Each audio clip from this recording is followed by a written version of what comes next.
Hello students, हम पढ़ रहे हैं चैप्टर सॉल्यूशन। अपने लास्ट क्लास में हमने ideal solution and non ideal solution के बारे में पढ़ा था और अपने आज के क्लास में हम पढ़ेंगे एजियोट्रॉप्स। ओके, एजियोट्रॉप्स जो है उसका दूसरा नाम भी होता है, उससे हम एजियोट्रोपिक मिक्सचर बोलते हैं और कांस्टेंट बॉइलिंग मिक्सचर भी बोलते हैं। ठीक है, अच्छा तो क्लास स्टार्ट करते हैं। तो ये जो एजियोट्रॉप्स या एजियोट्रोपिक मिक्सचर है वो क्या होता है? वो एक सोल्यूशन होता है। ठीक है, किस टाइप का सोल्यूशन होता है? बाइनरी सोल्यूशन होता है। यहाँ पे पॉइंट लिख लेते हैं, वो होता है बाइनरी सोल्यूशन। ठीक है, बाइनरी सोल्यूशन मतलब एक सॉल्वेंट है और एक सॉल्यूट है, और यहाँ पे जो सॉल्वेंट है वो लिक्विड है, जो सॉल्यूट है वो भी हमारा लिक्विड है। ठीक है, अच्छा तो ये जो एजियोट्रोपिक मिक्सचर हम बना रहे हैं उसमें तो स्पेशल फीचर क्या है? हम उसे ऐसे क्यों बोलते हैं जो कांस्टेंट बॉइलिंग मिक्सचर, ऐसा नाम हमने क्यों दिया है? ये इसीलिए दिया है कि पहले तो हमने ये जान लिया कि सॉल्वेंट एक सॉल्यूट लेके बाइनरी सोल्यूशन जो है मतलब एजियोट्रोपिक सॉल्यूशन जो है वो एक बाइनरी सोल्यूशन नहीं है। ठीक है, इसमें जो नेक्स्ट पॉइंट आता है वो होता है फिक्स्ड कॉम्पोजिशन। फिक्स्ड कॉम्पोजिशन मतलब हम जिस मिक्सचर के बारे में बात कर रहे हैं वो कोई भी एक सॉल्वेंट और एक सॉल्यूट हम तो ले लिए, वो तो हो गया, लेकिन उसका कोई भी कॉम्पोजिशन हम नहीं ले सकते। एक फिक्स्ड कॉम्पोजिशन होता है। ठीक है, मान लो फॉर एग्जांपल हमने एक सोल्यूशन ए लिया और एक सोल्यूशन बी लिया, तो एक पर्टिकुलर मतलब फिक्स्ड कॉम्पोजिशन लेंगे। जैसे मान लो ए का जिसमें 40% रहा, ठीक है, और बी का मान लो 60% रहा, तो ये जो मतलब जो एजियोट्रोपिक मिक्सचर है वो जब 40% ऑफ ए और 60% ऑफ बी मिक्स होगा तभी जाके बनेगा। अगर हम इसका कॉम्पोजिशन चेंज करके इसको 30% कर लेंगे, इसको 70% कर लेंगे, या फिर इसको 20% और बी को 80% कर लेंगे, तो तब वो क्या एजियोट्रोपिक मिक्सचर नहीं रहेगा। ठीक है, उसका एक फिक्स्ड कॉम्पोजिशन होता है। बहुत सारे सेट से मतलब क्या दो दो लिक्विड का कॉम्बिनेशन होता है जिसका एक फिक्स्ड कॉम्पोजिशन रहता है। ठीक है, नेक्स्ट चीज है ये जो फिक्स्ड कॉम्पोजिशन है उसमें क्या होता है, हमें ये फिक्स्ड कॉम्पोजिशन क्यों चाहिए?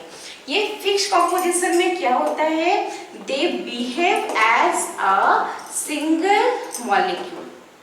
ठीक है, यहाँ पे लिख लेते हैं they behave as a single molecule. उस कॉम्पोजिशन में ए मॉलिक्यूल जो है वो अपना प्रॉपर्टी शो नहीं करता, क्योंकि बी मॉलिक्यूल जो है वो अपना प्रॉपर्टी शो नहीं करता। वो दोनों मिलके एक ही लिक्विड की तरह कोई एक नया प्रॉपर्टी शो करते हैं। ठीक है, तो ना ए का प्रॉपर्टी रहेगा ना बी का प्रॉपर्टी रहेगा, क्या रहेगा? एक न्यू प्रॉपर्टी आएगा। मतलब वो दोनों अभी दो लिक्विड की तरह बिहेव नहीं करेंगे, वो दोनों मिलके कोई एक लिक्विड की तरह बिहेव करेंगे, एक नया लिक्विड की तरह। और ये तभी हो सकता है जब हम उसका एक फिक्स्ड कॉम्पोजिशन लेंगे। ठीक है, अच्छा ये हो गया। हमारा नेक्स्ट चीज है वो जो एक क्या सिंगल यूनिट की तरह बिहेव कर रहे हैं। ठीक है, और हम ये फिक्स्ड कॉम्पोजिशन ले रहे हैं, वो लेके हम कौन सा प्रॉपर्टी के बारे में पढ़ना चाह रहे हैं? हम पढ़ना चाह रहे हैं अबाउट द बॉइलिंग पॉइंट। ठीक है, ये बॉइलिंग पॉइंट के बारे में हम क्या पढ़ना चाह रहे हैं? ये जो बॉइलिंग पॉइंट है वो कांस्टेंट हो जाता है। जैसे मान लो ए का बॉइलिंग पॉइंट है 300 केल्विन, बी का बॉइलिंग पॉइंट है 350 केल्विन। ओके, और अगर हम ए और बी को एक 40% और बी 60% रेशियो में मिला के वो एजियोट्रोपिक सोल्यूशन बनाते हैं, तो उस कॉम्पोजिशन में क्या अभी ए का प्रॉपर्टी जो है 300 केल्विन में बॉइलिंग पॉइंट है, हाँ, और बी का जो 350 केल्विन है वो अभी नहीं रहेगा। अभी जो ये दोनों को मिला के जो एजियोट्रोपिक मिक्सचर बना है उसमें क्या होगा? एक बॉइलिंग पॉइंट नया आएगा। वो बॉइलिंग पॉइंट क्या होगा? वो इधर ये दोनों से कम हो सकता है, फिर या ये दोनों से ज्यादा हो सकता है। हो सकता है कि ये अभी 270 केल्विन बन जाए आफ्टर बीइंग आइसोट्रोपिक मिक्सचर, या फिर 380 केल्विन बन जाए। मतलब ना ए का प्रॉपर्टी रहेगा ना बी का प्रॉपर्टी रहेगा, दोनों का मिलके एक नया प्रॉपर्टी बनेगा। ठीक है, तो कम होगा या ज्यादा होगा ये हम आगे पढ़ेंगे, क्योंकि उसके ऊपर बेस करके हमने उसको फिर से क्लासिफाई किया है आइसोट्रोपिक मिक्सचर को। ओके, आया समझ में क्या क्या चीज हम बोल रहे हैं। पहला हमारा क्या हो गया, बाइनरी सॉल्यूशन चाहिए, एक सॉल्वेंट और एक लिक्विड। नेक्स्ट है फिक्स्ड कॉम्पोजिशन, दोनों का कॉम्पोजिशन फिक्स्ड रहना चाहिए, वो चेंज नहीं हो सकता। ठीक है, क्यों नहीं हो सकता, क्योंकि उसी फिक्स्ड कॉम्पोजिशन में हमें कुछ स्टडीज करना है। क्या स्टडीज करना है, वहाँ पे वो जो होते हैं दोनों डिफरेंट जो लिक्विड्स हैं, they behave as a single molecule, एक ही मॉलिक्यूल की तरह बिहेव करते हैं, दोनों का प्रॉपर्टी अभी लूज कर लेते हैं वो लोग। ठीक है, एक नया प्रॉपर्टी रहते हैं। और हम यहाँ पे कौन सी प्रॉपर्टी के बारे में पढ़ रहे हैं, हम यहाँ पे कांस्टेंट बॉइलिंग पॉइंट के बारे में पढ़ रहे हैं जो कि कांस्टेंट है। ठीक है, नेक्स्ट जो पॉइंट है वो क्या है, वो है जो हमारे जैसे सल्यूट हुआ, सल्यूट कौन होता है, जो स्मॉलर प्रोपोर्शन में प्रेजेंट है। तो सल्यूट का मोल फ्रैक्शन, सल्यूट का mole fraction in liquid phase becomes equal to वही सॉलिड का मोल फ्रैक्शन इन क्या होगा हमारा वेपर फेज। ठीक है, बॉइलिंग पॉइंट के बारे में पढ़ रहे हैं, मतलब क्या, लिक्विड है वो फिर वेपर में कन्वर्ट होगा ना। तो हमें ये चाहिए कि हम यहाँ पे जो सॉल्यूट ले रहे हैं सेम है, सॉल्यूट के लिए भी है और सॉल्वेंट के लिए भी ये लागू है। जो वहाँ पे क्या होगा, जो सॉल्यूट है उसका लिक्विड में जितना मोल फ्रैक्शन प्रेजेंट है, ठीक है, उतना ही मोल फ्रैक्शन अभी उसका वेपर में प्रेजेंट है। अच्छा देखो, हमने दो लिक्विड ले लिया ए और बी, उसको मिक्स कर लिया। अगर मिक्स करेंगे तो ए का कुछ मोल फ्रैक्शन रहेगा कहाँ पे, उस लिक्विड में, और बी का भी कुछ मोल फ्रैक्शन रहेगा उस लिक्विड में। ओके, अच्छा अब क्या होगा, कुछ क्या रूम टेम्परेचर हो सकता है या फिर कुछ हम हीट दे सकते हैं, कुछ भी हो सकता है। उसमें क्या होगा, उसमें जो लिक्विड है धीरे धीरे वो वेपर में कन्वर्ट होना स्टार्ट करेंगे ना। अगर वोलेटाइल लिक्विड है तो खुद ही वो वेपर में कन्वर्ट होना स्टार्ट करेंगे। तो वो जो वेपर में कन्वर्ट होना स्टार्ट करेंगे, जैसे हमने लास्ट क्लास पढ़ा हुआ था, अगर क्लोज्ड वेसल है तो उस केस में क्या होगा, जो लिक्विड मॉलिक्यूल जाके वेपर में कन्वर्ट होंगे, फिर वेपर्स में जो मॉलिक्यूल्स है वो भी साइमल्टेनियसली कंडेंस होके लिक्विड में कन्वर्ट होते हैं। ठीक है, इसका मतलब जो लिक्विड का कॉम्पोजिशन है ए और बी का, वो लिक्विड में कुछ है और ठीक है, और ऊपर क्या है हमारा जो वेपर स्टेट में, वहां पे भी उसका कुछ कॉम्पोजिशन है। अगर ए लिक्विड में प्रेजेंट है, लिक्विड स्टेट में, तो वो तो वेपर में भी कन्वर्ट होगा ना। और बी वो लिक्विड स्टेट में प्रेजेंट है, मतलब वो भी तो वेपर में ही प्रेजेंट रहेगा। तो ए और बी लिक्विड में भी प्रेजेंट है, इन ए क्लोज कंटेनर ए और बी क्या है, वेपर में भी, वेपर फेज में भी प्रेजेंट है। ठीक है, तो ए और बी का मोल फ्रैक्शन कुछ होगा लिक्विड फेज में, और वेपर फेज में भी कुछ मोल फ्रैक्शन होगा। लेकिन ये जो एज़ोट्रोप बनेगा, ठीक है, वो जो मिक्सचर बनेगा वो किस कंडीशन में बनेगा, एक फिक्स्ड कॉम्पोजिशन में, जिसमें हमारा लिक्विड फेज में सॉल्यूट का मोल फ्रैक्शन जितना है, वेपर फेज में भी सॉल्यूट का मोल फ्रैक्शन उतना ही होगा। ठीक है, मान लो मोल फ्रैक्शन टोटल कितना होता है, 1 होता है। मान लो सॉल्यूट के लिए, ठीक है, मोल फ्रैक्शन लिक्विड फेज में है हमारा 0.3, ठीक है, तो उसको वेपर फेज में भी 0.3 में जब आएगा उसी को हम लेंगे, उसका जो कांस्टेंट बॉइलिंग टेम्परेचर आता है उसके ऊपर आता है। ठीक है, मतलब लिक्विड फेज में जो मोल फ्रैक्शन है वेपर फेज में भी उतना आना है। नेक्स्ट सॉल्यूट है, और एक तो कंपोनेंट है सॉल्वेंट। तो जो मोल फ्रैक्शन है वो टोटल कितना होता है, 1 होता है। हम यहाँ पे बाइनरी सॉल्यूशन लिए हैं, अगर सॉल्यूट का मोल फ्रैक्शन 0.3 रहा तो हमारा सॉल्वेंट का कितना रहेगा, 0.7। अगर 0.7 सॉल्वेंट का लिक्विड में रह रहा है तो वेपर फेज में भी वो 0.7 रहना चाहिए। ये है हमारा एज़ोट्रोपिक मिक्सचर का जो है क्या कैरेक्टरिस्टिक्स है। ठीक है, वो अपना मतलब ये सब उसका कंडीशन है। जैसे सॉल्यूट स्टेट में रहा उस तरह हम लिखेंगे कि सॉल्वेंट का भी mole fraction in liquid phase should be equal to mole fraction in vapour phase. Okay, तो एजोट्रोपिक मिक्सचर या एजोट्रोप क्या है वो क्लियर हुआ। वो क्या है, पहला चीज है बाइनरी सॉल्यूशन है, एक सॉल्यूट एक सॉल्वेंट है, उसको हमें एक फिक्स्ड कॉम्पोजिशन में मिक्स करना है। ठीक है, ऐसे मिक्स करेंगे कि क्या होगा, लिक्विड फेज में सॉल्यूट या सॉल्वेंट जो दोनों का जो है लिक्विड फेज में मोल फ्रैक्शन जितना रहेगा वेपर फेज में भी उतना मोल फ्रैक्शन रहेगा। ठीक है, और ये दोनों अलग अलग है, हमारा सॉल्यूट अलग लिक्विड है, सॉल्वेंट भी अलग लिक्विड है, लेकिन जब हम उनको एक फिक्स्ड कॉम्पोजिशन में ऐड कर रहे हैं, मिक्स कर रहे हैं, तो वहाँ पे क्या हो रहा है, सिर्फ एक ही फिक्स्ड कंपोजिशन चेंज करने से नहीं होगा। ठीक है, उसी फिक्स्ड कंपोजिशन में क्या होगा, वहाँ पे वो दोनों अपना प्रॉपर्टी शो नहीं करते। ठीक है, वो एक सिंगल यूनिट की तरह, सिंगल मॉलिक्यूल की तरह बिहेव करते हैं। इसका कुछ बॉइलिंग पॉइंट था ए का, बी का कुछ बॉइलिंग पॉइंट था, अभी बॉइलिंग पॉइंट किसका होगा, ना ए का होगा ना बी का होगा, वो एक नया बॉइलिंग पॉइंट होगा। ठीक है, हो सकता है कि वो इन दोनों से ज्यादा हो या फिर इन दोनों से कम हो। ओके, क्लियर है। ये है हमारा क्या, सारे पॉइंट्स जो था ये हो गया। ठीक है, अच्छा, तो यहाँ पे और एक चीज है कि जब सिंगल मॉलिक्यूल की तरह बिहेव करते हैं, हम बोल रहे हैं इसको हम ऐसे ही करते हैं कि they can not be separated by, they can not be separated by fractional distillation. ठीक है, अच्छा, ये फ्रैक्शनल डिस्टिलेशन क्या होता है, अच्छा ये तो पढ़े हुए हो, क्या स्कूल लेवल में पढ़ते रह रहे हो।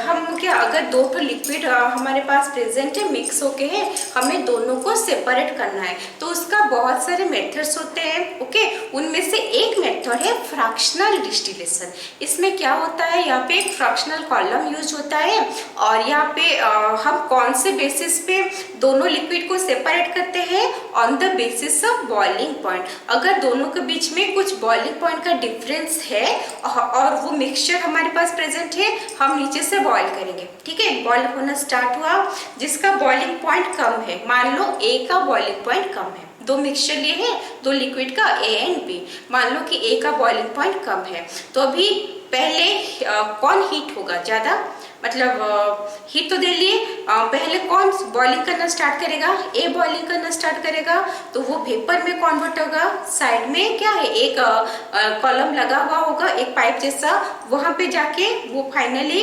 साइड में क्या होगा, वो एक लिक्विड में कन्वर्ट होगा, और वो ए जो है वो सेपरेट हो गया। ठीक है, बी से सेपरेट हो गया, और फाइनली जो हमारे पास पहले प्रेजेंट है, जहाँ पे हम हीट कर रहे थे, वो क्या है, वो बी सोल्यूशन है, मतलब बी लिक्विड है। ठीक है, इससे हमें क्या मतलब, हम क्या कर रहे हैं, यहाँ पे दो लिक्विड है, दोनों का बॉइलिंग पॉइंट में कुछ डिफरेंस है, इसलिए हम हीट करके जिसका कम बॉइलिंग पॉइंट है वो जल्दी वेपर में कन्वर्ट हो जा रहा है, उसको लिक्विड करके हमने उसको अलग कर दिया।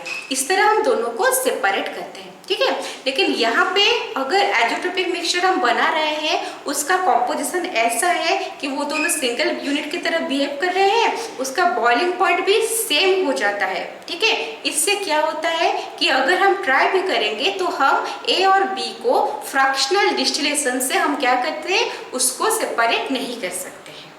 ठीक है, आए समझ में। तो ये है हमारा एजोट्रॉप्स या एजोट्रोपिक मिक्सचर का डिफरेंट फीचर्स। तो लिख लो इससे पहले,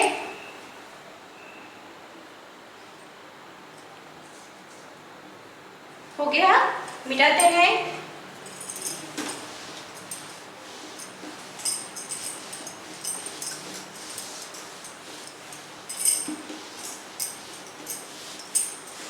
नेक्स्ट है, ये जो एजोट्रोपिक मिक्सचर है, हम उससे दो टाइप में डिवाइड कर रहे हैं। ठीक है, क्या क्या है, हमारा जो पहला है वो है एजोट्रोपिक मिक्सचर्स,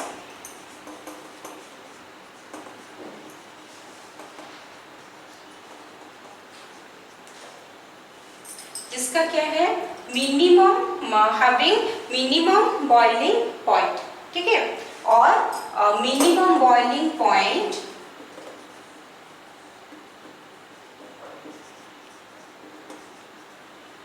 एजोट्रोपिक मिक्सचर। हमारा फर्स्ट कैटेगरी। सेकेंड कैटेगरी है मैक्सिमम बॉइलिंग पॉइंट आइजोट्रोपिक मिक्सचर और आजियोट्रॉप्स। ठीक है, अच्छा, ये मिनिमम बॉइलिंग पॉइंट आइजोट्रोपिक मिक्सचर का मतलब क्या है? नाम से कुछ हम आइडिया कर सकते हैं। मिनिमम बॉइलिंग पॉइंट मतलब यहाँ पे जो बॉइलिंग पॉइंट आता है किसका, जो आइजोट्रोपिक मिक्सचर हम बनाए उसका जो बॉइलिंग पॉइंट आता है वो दोनों लिक्विड मतलब ए और बी दोनों के बॉइलिंग पॉइंट से कम आता है। ठीक है, अच्छा, ये यहाँ पर जो सब्सटेंस है, जो क्या जो लिक्विड है वो सब कौन से कैटेगरी में आते हैं? वो इस कैटेगरी में आते हैं जो दे शो क्या positive deviation from Raoult's law. Positive deviation from Raoult's law. ठीक है, ये तो लास्ट क्लास हमने पढ़ा था कौन कौन से जो क्या मिक्सचर ऑफ लिक्विड्स होते हैं जो राउल्ट्स लॉ से पॉजिटिव डेविएशन शो करते हैं, उन्हीं का ये सब यही मिनिमम बॉइलिंग पॉइंट आइजोट्रॉप्स के कैटेगरी में आते हैं। ठीक है, अच्छा, तो इसका प्रॉपर्टी क्या हो सकता है वो समझने की कोशिश करते हैं। देखो, positive deviation from Raoult's law, इसका मतलब क्या है? राउल्ट्स लॉ का पॉजिटिव डेविएशन क्या मतलब कौन से कंडीशन में हो रहा था? अगर वो ज़्यादा उनका वेपर प्रेशर जो सोल्यूशन का है वो हमारा कैलकुलेटेड प्रेशर से ज़्यादा हो रहा था। ठीक है, इसका मतलब यहाँ पे जो वेपर प्रेशर है किसका, सोल्यूशन का, वो है मैक्सिमम। वेपर प्रेशर जो है वो मैक्सिमम है। ठीक है, दोनों ही लिक्विड के वेपर प्रेशर से वो ज़्यादा हो रहा था। अच्छा, अगर वेपर प्रेशर ज़्यादा हो रहा है मतलब क्या है? कौन से कंडीशन में वेपर प्रेशर ज़्यादा होता है? अगर वेपर ज़्यादा प्रोड्यूस हो रहा है तभी वेपर प्रेशर ज़्यादा होता है ना। अच्छा, वेपर ज़्यादा कब प्रोड्यूस होगा? अगर हमारा सोल्यूशन में जो मॉलिक्यूल्स है उनके बीच में जो इंटरमॉलिक्यूलर फोर्स ऑफ अट्रैक्शन है वो अगर कम रहेगा तो वो लूजली अटैच रहेंगे। ठीक है, अगर लूजली अटैच रहे तो इजीली लिक्विड स्टेट से वो वेपर स्टेट में एस्केप कर जाएंगे। ठीक है, इजीली लिक्विड स्टेट से वेपर स्टेट में कन्वर्ट हो सकते हैं। ठीक है, तो तभी मतलब क्या है, हमें ज़्यादा वेपर प्रेशर मैक्सिमम है, यहाँ पे लिखा है vapour pressure maximum. Vapour pressure ज़्यादा हो रहा है मतलब ज़्यादा वेपर फॉर्म हो रहा है, तो मतलब ये क्या डिनोट कर रहा है? ये डिनोट कर रहा है कि जो magnitude of intermolecular force of attraction जो है वो कम है, वो इतना स्ट्रांगली अट्रैक्ट नहीं है। ठीक है, अगर मॉलिक्यूल के बीच में फोर्स ऑफ अट्रैक्शन स्ट्रांग नहीं है तो अगर हम उसको कम हीट देंगे, कम एनर्जी देंगे, तभी भी क्या उसको सफिशिएंट एनर्जी मिल जाएगा एस्केप होने के लिए, है ना। हम कम हीट देंगे तो वो लिक्विड बॉईल करना स्टार्ट हो जाएगा। क्यों? क्योंकि वो तो स्टेबल है ही नहीं, फोर्स ऑफ अट्रैक्शन है ही नहीं ज़्यादा। ओके, तो यहाँ पे हम क्या लिख सकते हैं? वेपर प्रेशर जो है वो तो मैक्सिमम हो गया, तो जो बॉइलिंग पॉइंट है वो क्या होगा? वो कम होगा, है ना। तो बॉइलिंग पॉइंट जो है वो लिखेंगे, boiling point is minimum.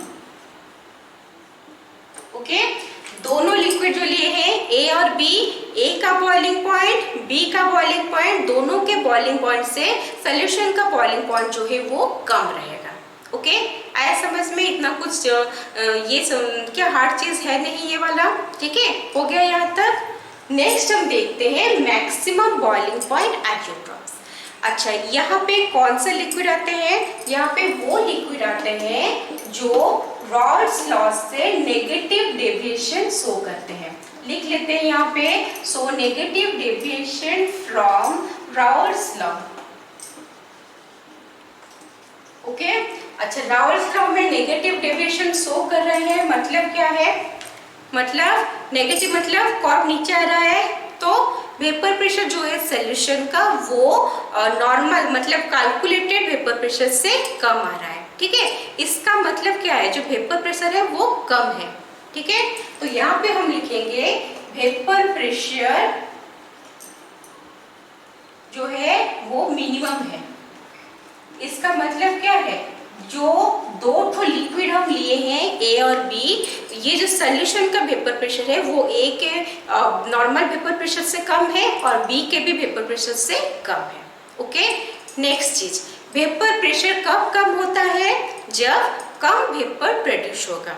Okay, next, come vapour कब प्रोड्यूस होगा? जब हमारा जो सोल्यूशन है उसका मॉलिक्यूल के बीच में फोर्स ऑफ अट्रैक्शन स्ट्रांग रहेगा।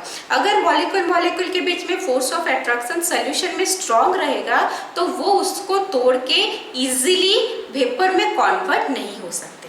ठीक है, तो उसको हमें क्या, वो जो मॉलिक्यूलर फोर्स ऑफ अट्रैक्शन है उसको ब्रेक करने के लिए हमें एनर्जी देना पड़ेगा। कम एनर्जी देंगे या ज़्यादा एनर्जी देंगे? स्ट्रॉन्ग है तो हमें ज़्यादा एनर्जी देना पड़ेगा ब्रेक करने के लिए। ज़्यादा एनर्जी दे रहे हैं मतलब ज़्यादा हीट हम दे रहे हैं। ठीक है, ज़्यादा हीट देंगे तभी जाके वो सोल्यूशन बॉयल करना, जो सोल्यूशन है वो लिक्विड से वेपर में कन्वर्ट होना स्टार्ट करेगा। ठीक है, लिक्विड से वेपर में कन्वर्ट होना स्टार्ट करेगा मतलब वो बॉयल होना स्टार्ट करेगा। कब बॉयल होना स्टार्ट करेगा? जब हम उसे ज़्यादा हीट दे रहे हैं। इसका मतलब वो सोल्यूशन का जो बॉइलिंग पॉइंट है वो हायर है, वो ज़्यादा है। ठीक है, तो यहाँ पे हम लिखेंगे बॉइलिंग पॉइंट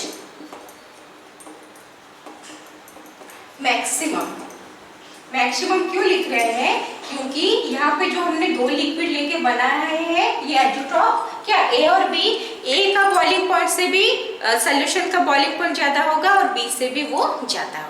ठीक है, this is the difference between minimum boiling point azeotropes and maximum boiling point azeotropes. Okay, समझ में आया सबको? इसको लिख लो, फिर इसका ग्राफ बनाएंगे। चलो,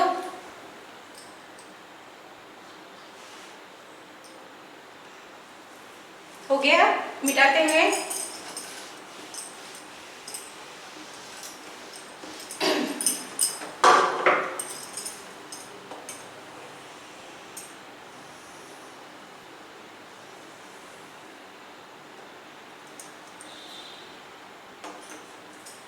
यहाँ पे y एक्सिस में हम टेम्परेचर ले रहे हैं इन केल्विन। ओके, और x एक्सिस में हम लेंगे परसेंटेज ऑफ वाटर। तो यहाँ पे हम एक फिक्स्ड कॉम्पोजिशन ले रहे हैं। ठीक है, जो हमारा क्या minimum boiling point isotropic mixture का एग्जांपल है। ठीक है, वो फिक्स्ड कॉम्पोजिशन क्या है यहाँ पे लिख लेते हैं। यहाँ पे 4.43% ऑफ वाटर ले रहा है। ओके, और वाटर का हम जो ले रहे हैं क्या, जो सोल्यूशन बना है वो किसके साथ बना है? इथाइल अल्कोहल का। तो यहाँ पे रखेंगे इथाइल अल्कोहल। तो इथाइल अल्कोहल का परसेंटेज कितना होगा? वो हो गया हमारा 7.595। ओके, तो हमें क्या करना है, दोनों का परसेंटेज याद रखने का जरूरत नहीं है। किसी एक का याद रखेंगे और टोटल तो 100% होना है, तो दूसरे को उससे माइनस करेंगे। ठीक है, तो हम यहाँ पे जो ड्रॉ करने जा रहे हैं ग्राफ, वो किसका है? 4.43% वाटर और 95.57% इथाइल अल्कोहल का कॉम्पोजिशन है। ठीक है, जिसको मिला के हमने आइसोट्रोपिक मिक्सचर बनाया है। ठीक है, देखते हैं अभी।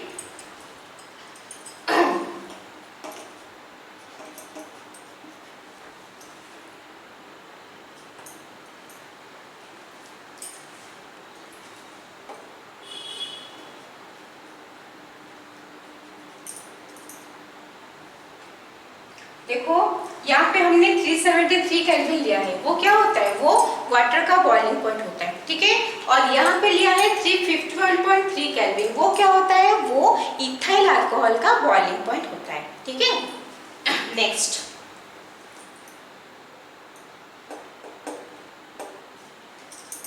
तो यहाँ पे एक पॉइंट आता है। देखिए, यहाँ पे ग्राफ ड्रॉ करना है।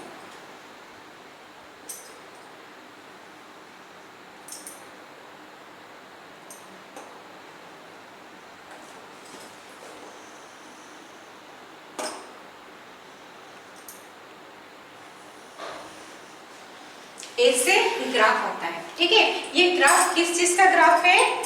यहाँ पे देखो, ये जो ऊपर जो हमने ग्राफ ड्रॉ किया है वो है हमारा वेपर का ग्राफ। ये दोनों है वेपर फेज में ग्राफ ड्रॉ किया है। ठीक है, किसका? वाटर और हमारा इथाइल अल्कोहल का कॉम्पोजिशन का। ठीक है, नेक्स्ट है कॉम्पोजिशन एंड टेम्परेचर का। नेक्स्ट ये जो नीचे वाला है वो क्या है? वो लिक्विड स्टेट में ये ग्राफ बन रहा है। ठीक है, अच्छा ये पॉइंट आया, यहाँ पे एक पॉइंट आया ना, वो पॉइंट को अगर हम क्या करेंगे, एक्सट्रापोलेट करेंगे, ये जो नीचे आया ये है हमारा पॉइंट जो शो करता है 4.43% ऑफ वाटर। ठीक है, और जो हमारा यहाँ पे कहाँ पे वाई एक्सिस में टेम्परेचर के पास आ रहा है वो है हमारा 351.1 केल्विन। ओके, तो अभी ग्राफ को समझने की कोशिश करते हैं। देखो, हम दोनों लिक्विड लिए हैं, क्या? Water and ethyl alcohol. Water में क्या क्या है? वाटर का बॉइलिंग पॉइंट है 373 केल्विन और इथाइल अल्कोहल का है 351.3 केल्विन। जब हम उसको 4.43% of water and 95.57% of ethyl alcohol के फिक्स्ड कॉम्पोजिशन में मिला के एजोट्रॉप बनाना चाह रहे हैं, उस टाइम में क्या होता है? एक ऐसा पॉइंट आता है, ये वाला पॉइंट, जिसमें क्या होता है? हमारा जो वेपर प्रेशर है वो मैक्सिमम हो जा रहा है और बॉइलिंग पॉइंट जो है वो मिनिमम हो जा रहा है। देखो एक ग्राफ में ये पॉइंट जो है वो सबसे कम है। ठीक है, इसके नीचे और कोई पॉइंट है नहीं। ओके, तो ये है हमारा मिनिमम बॉइलिंग पॉइंट। इसको एक्स्ट्रापोलेट करेंगे तो जहाँ पे वो आके ये कर रहा है, क्रॉस कर रहा है, वो है हमारा 351.1 केल्विन, जो इथाइल अल्कोहल का भी नहीं है या फिर वाटर का भी नहीं है। इथाइल अल्कोहल से भी कम है, वाटर से भी कम है। दिख रहा है ना? तो क्योंकि कम हो रहा है इसलिए उसका नाम दिया गया है minimum boiling point azeotropic mixture. ठीक है, और फिर सिर्फ मतलब इसी पॉइंट में बहुत ज़्यादा वेपर प्रोड्यूस होता है। ठीक है, इसलिए हम उस, और ज़्यादा वेपर प्रोड्यूस होता है मतलब वेपर प्रेशर भी ज़्यादा होगा, तो इसी पॉइंट को हम क्या बोलते हैं? मैक्सिमम वेपर प्रेशर पॉइंट और मिनिमम बॉइलिंग पॉइंट। ठीक है, चलो बना लो इसको।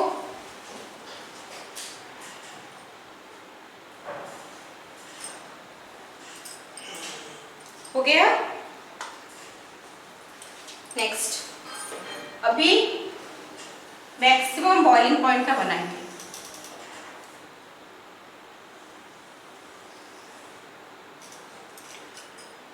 वही रहेगा, एक्स एक्सिस में क्या रहेगा? परसेंटेज ऑफ वाटर और यहाँ पे रहेगा टेम्परेचर इन केल्विन। ठीक है, ये हम किसका कंपोजिशन ले रहे हैं? हम यहाँ पे वाटर और हाइड्रोक्लोरिक एसिड का कंपोजिशन ले रहे हैं। ठीक है, तो यहाँ पे जो वाटर है वो होता है हमारा कितना? 79.8%। ओके, तो एसिड का कितना निकलेगा? यहाँ से कैलकुलेट ही कर लेंगे। कितना हुआ? 20.2% HCl है। ओके, अच्छा जो 373 केल्विन ये है वो क्या है? वो हमारा वाटर का बॉइलिंग पॉइंट है। और यहाँ पे क्लियर लेंगे, ये है 188 केल्विन, वो है हमारा हाइड्रोक्लोरिक एसिड का बॉइलिंग पॉइंट। ठीक है, अभी क्या करना है? अभी हम ग्राफ ड्रॉ करेंगे। ओके, वो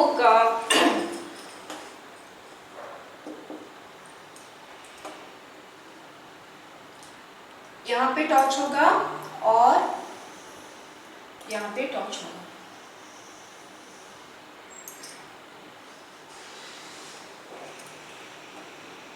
ठीक है,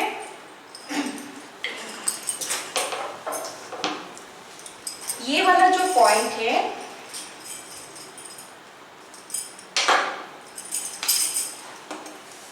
ये सबसे ऊपर का पॉइंट है। ठीक है, इसके ऊपर कुछ पॉइंट नहीं है।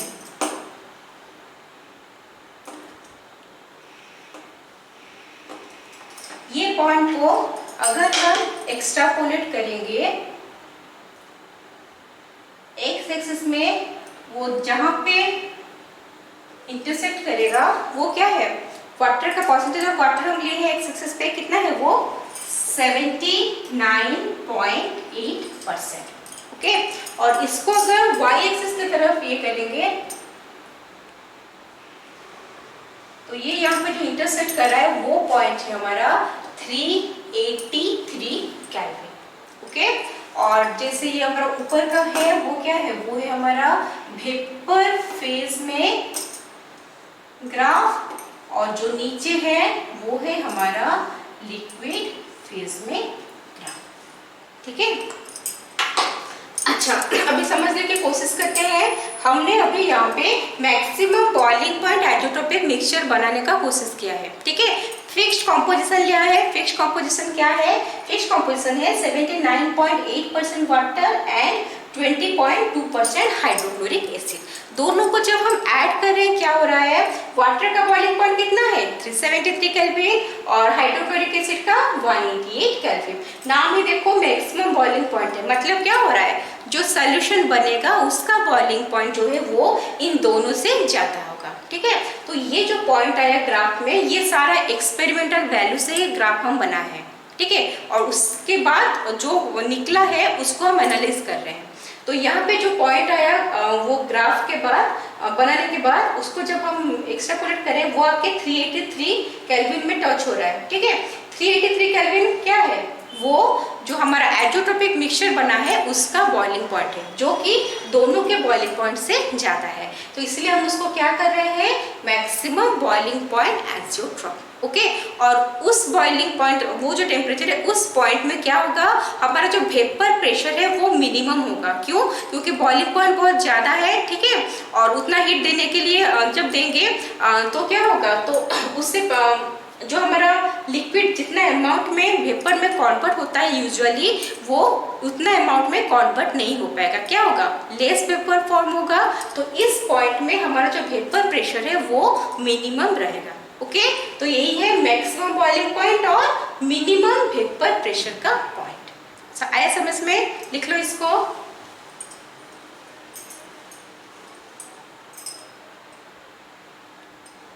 हो गया क्या,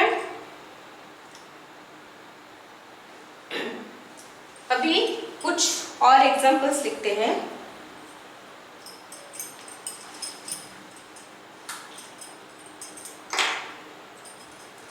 एक तो हमारा एग्जांपल हो गया क्या, 4.43% वाटर और इथाइल अल्कोहल का। नेक्स्ट एग्जांपल लेंगे 33% क्लोरोफॉर्म। ओके, 33% क्लोरोफॉर्म लेंगे, उसका लेंगे वही इथाइल अल्कोहल के साथ मिक्सचर बनाएंगे। अगर ये 33% रहा तो ये क्या होगा, ये हो जाएगा हमारा 67%। सिर्फ एक ही का कॉम्पोजिशन याद रखना है। ठीक है, बाकी कैलकुलेट कर लेना है। नेक्स्ट में हम लेंगे 68.6% बेंजीन और उसका हम बनाएंगे सोल्यूशन वही इथाइल अल्कोहल के साथ। तो इसको अगर हम कैलकुलेट करेंगे वो क्या आएगा, वो आएगा 32.4%। ठीक है, ये हो गया हमारा मिनिमम बॉइलिंग पॉइंट का। नेक्स्ट यहाँ पे लिखेंगे maximum boiling point. Maximum boiling point में हम नेक्स्ट जो बनाएंगे वो है 20% एसीटोन प्लस क्लोरोफॉर्म का बनाएंगे। ठीक है, अगर 20% एसीटोन हो गया तो क्लोरोफॉर्म कितना परसेंट रहेगा, 80%। ओके, नेक्स्ट हमारा जो नेक्स्ट एग्जांपल है वो है 23% methyl acetate. Okay, 23% methyl acetate का हम बनाएंगे किसके साथ बनाएंगे, सोल्यूशन क्लोरोफॉर्म के साथ। तो अगर 23% मिथाइल एसीटेट है तो यहाँ पे कितना लगेगा, क्लोरोफॉर्म 77%। ठीक है, तो देखो यहाँ पे ये जो कॉम्पोजिशन है उसको याद रखना है। क्यों, क्योंकि हमने स्टार्टिंग से पढ़ा है कि वो फिक्स्ड कॉम्पोजिशन है। जैसे हमने यहाँ पे क्या लिया है, 79.8% वाटर लिया है और 20.2% HCl लिया है।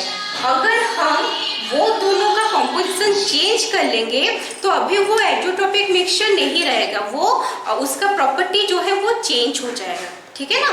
तो हमें वही फिक्स कॉम्पोजिशन में लेना है, इसलिए इसको हमें याद रखना है। क्लियर? चलो लिख लो इसको।